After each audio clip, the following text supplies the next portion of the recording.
பாஜகவின் மூத்த தலைவர்கள் இருக்கிறாங்க. உங்க ஊருக்காரர் சீனியர் லீடர் பொன் ராதாகிருஷ்ணன் அவர்கள் இருக்கிறாங்க. சிபிஆர் கவர்னரா போயிட்டாங்க. வானதி சீனிவாசன் அவர்கள் சட்டமன்ற உறுப்பினராக இருக்காங்க. முன்னாள் ஆளுநர் தமிழிசை சவுந்தரராஜன் இருக்கிறாங்க.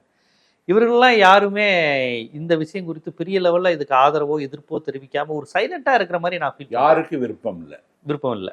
இந்த அவன் சவுக்கால சாட்டையால அடிக்கிறாருல்ல, அப்போ ஒரு பக்கத்துல ஒரு 12 பேர் நிக்கிறாங்க பாருங்க. ஆமா, அவங்க முகத்துல கூட ஒரு உணர்ச்சியான பாவனை வெளிப்படணும்ல அப்படின்னு. அப்படி எல்லாம் கிடையாது. அவன் செத்தவன் கையில வெத்தலை கொடுத்த வேடிக்கை அடி அப்படின்னு செத்தவன் கையில வெத்தலை கொடுத்த மாதிரி பார்த்து நிக்கிறான்.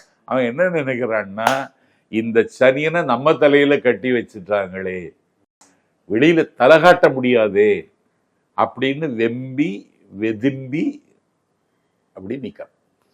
ஒரு உணர்ச்சியே இல்லாம. ஆமா, இல்லையே ஒருத்தர் வந்து பதறி வந்து தடுக்கிறாரு. அவர் 6வது